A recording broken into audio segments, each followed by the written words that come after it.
वहीं फरीदाबाद में बढ़ते प्रदूषण की वजह से हवा अब जहरीली होती जा रही है। प्रदूषण को कम करने के नाम पर केवल कागजों में ही अब तक कार्रवाई होती नजर आई। फरीदाबाद का एयर क्वालिटी इंडेक्स 400 से भी ऊपर रोजाना दर्ज हो रहा है। ऐसे में किस तरह से तैयार होगा, नगर निगम की तरफ से किस तरह की तैयारी की गई, इसको लेकर इंडिया न्यूज से खास बातचीत में निगम कमिश्नर यशपाल यादव ने कहा कि सड़कों पर उड़ती धूल और पेड़ों पर पानी के छिड़काव की व्यवस्था की गई है, जिसमें दमकल की गाड़ियों को भी लगाया गया है। इसके अलावा और कई तरह के इंतजाम फरीदाबाद में प्रदूषण कम करने के लिए किए जा रहे हैं। फरीदाबाद का प्रदूषण लेवल लगातार बढ़ता जा रहा है और दीपावली के बाद में उसमें अभी भी कोई कमी नहीं है। और ऐसे में जब 15 अक्टूबर से ग्रेप लागू हो गया हो और तब भी कोई इंतजामात फरीदाबाद में नहीं दिखते हों, उसको लेकर किस तरह के इंतजामात अब तक हुए थे या नहीं हुए हैं, उनको लेकर हमारे साथ में निगम कमिश्नर हैं यशपाल यादव जी, उनसे बात कर लेते हैं। सर, चूँकि आप पर जिम्मेदारी है पॉल्यूशन लेवल को कम करने की शहर में, लेकिन अभी कहीं ऐसा दिख नहीं रहा है। 400 से ऊपर AQI लेवल अभी भी शहर का है, लोगों की सांसें घुट रही हैं। देखिए, हमारी तरफ से म्यूनसिपल कॉरपोरेशन को जो एक्टिविटीज़ करनी चाहिए वो हम पिछले लगभग 2.5 से 3 महीने के दौरान उसकी तैयारियां कर रहे थे। चाहे वो सिविल सोसाइटी के लोगों को वार्ड कमेटीज़ के माध्यम से इस काम के अंदर इन्वॉल्व करने की बात हो, चाहे इसके लिए स्पेशल स्क्वाड्स बनाने की बात हो, उनकी ट्रेनिंग करवाने की बात हो और उनको चालान ऐप के माध्यम से पारंगत करने की बात हो, ये सारी चीज़ें हमने की हैं। बड़े लेवल के ऊपर IEC एक्टिविटी चलाकर लोगों को हमने जागरूक करने का काम किया है। और अब जब ये सारी चीज़ें काफ़ी टाइम से हम कर चुके हैं तो 2 दिन बाद हम चालानिंग का काम लोगों का शुरू करने जा रहे हैं। तो मैं आपके माध्यम से सभी लोगों को ये बताना चाहता हूँ कि अगर किसी भी तरह के गार्बेज बर्निंग में अगर कोई इन्वॉल्व है और कंस्ट्रक्शन करते वक्त अगर बिल्डिंग मटेरियल को खुला रखकर पॉल्यूशन फैलाने में अगर कोई इन्वॉल्व है तो वो इससे बचे, अदरवाइज हम उनके खिलाफ कार्रवाई करने जा रहे हैं। जहाँ तक ग्रैब की बात है, ग्रैब के लिए म्यूनसिपल कॉरपोरेशन के जिम्मे जितनी भी बातें आई हैं, जितने भी काम आए हैं, उनके ऊपर ऑलरेडी हमने काम करना शुरू कर दिया है। 6 मशीनों के माध्यम से मैकेनाइज्ड रोड स्वीपिंग हम लगातार कर रहे हैं। 25 वाटर टैंकर्स के माध्यम से वाटर स्प्रिंकलिंग चल रही है। 10 टैंकर इसके अंदर और हम जोड़ने जा रहे हैं। इसके अलावा अगर ज़रूरत पड़ी तो 6 हमारे पास में जो दवाई स्प्रिंकलिंग की मशीनें हैं उनको भी हम इसके लिए इस्तेमाल कर सकते हैं। हमारे पास में फायर ब्रिगेड की मशीन्स हैं, उसमें से कुछ मशीनों को इस चीज़ के लिए यूज़ किया जा सकता है। इसके अलावा हमारा जितना भी गार्बेज कलेक्शन का सिस्टम था, चाहे वो कंस्ट्रक्शन डेमोलिशन वेस्ट है, चाहे वो MSW है, उसके लिए किचन वेस्ट के लिए लगभग 110 व्हीकल्स हमारे हमने नए ऐड किए हैं। 90 व्हीकल और आने हैं, तो 200 व्हीकल्स के साथ में हम हर रोज़ हर घर तक पहुंचेंगे ताकि गार्बेज लोगों को सार्वजनिक स्थान पर डालने की ज़रूरत ना पड़े और वो जलाया ना जाए।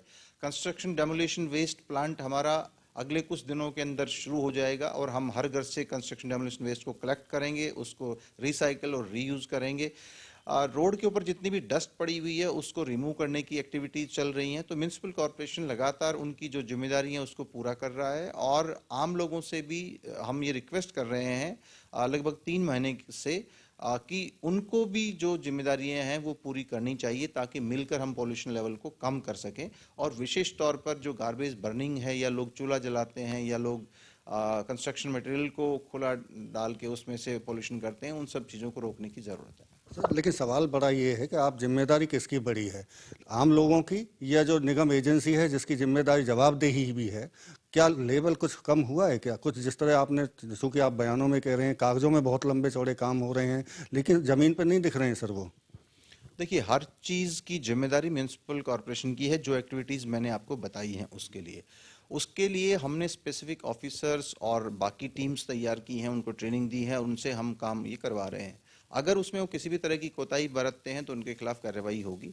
और इन सब एक्टिविटीज़ को मॉनिटर करने के लिए भी सिस्टम्स तैयार किए गए हैं। टेक्नोलॉजी का यूज़ हम कर रहे हैं ताकि एक ट्रांसपेरेंसी उसके अंदर रहे और अगर कोई व्यक्ति इन आदेशों की अवहेलना करता है तो उसके खिलाफ कार्रवाई हो। दूसरी तरफ लोगों की भी जिम्मेदारियां हैं कि वो इन सब चीज़ों को माने और अगर वो नहीं मानते हैं तो म्युनिसिपल कॉरपोरेशन एक एनफोर्समेंट एजेंसी के तौर पर उनके खिलाफ कार्रवाई करने का अधिकार रखता है। तो हमने 3 महीने तक लगातार लोगों को इस बारे में जागरूक किया है और हम चाहते हैं कि वो इन सब चीज़ों से दूर रहे जिससे पोल्यूशन फैलता है। तो ये ना केवल नगर निगम और बाकी सरकारी विभागों की जिम्मेदारी है, बल्कि समाज के सभी लोगों की सामूहिक जिम्मेदारी है कि इसको मिलकर हम लड़ें और इसे दूर करें। सर, आखिरी सवाल ये है कि ऑक्सीजन लोगों को कब तक साफ मिल सकती है, क्योंकि AQI लेवल 400 से ऊपर है। ये कब किस तरह से कर सकते हैं, कितने दिन इसमें लग सकते हैं कि वो लेवल नीचे आ जाए और एक आम आदमी को राहत मिल जाए? ये हम जो कार्यवाही यहाँ पे कर रहे हैं उससे इसमें निश्चित तौर पर राहत मिलेगी, लेकिन हमें इस बात का ख्याल भी रखना चाहिए कि हम NCR का अहम हिस्सा हैं और अगर एयर पोल्यूशन किसी भी तरह से होता है तो वो हम तक भी आता है।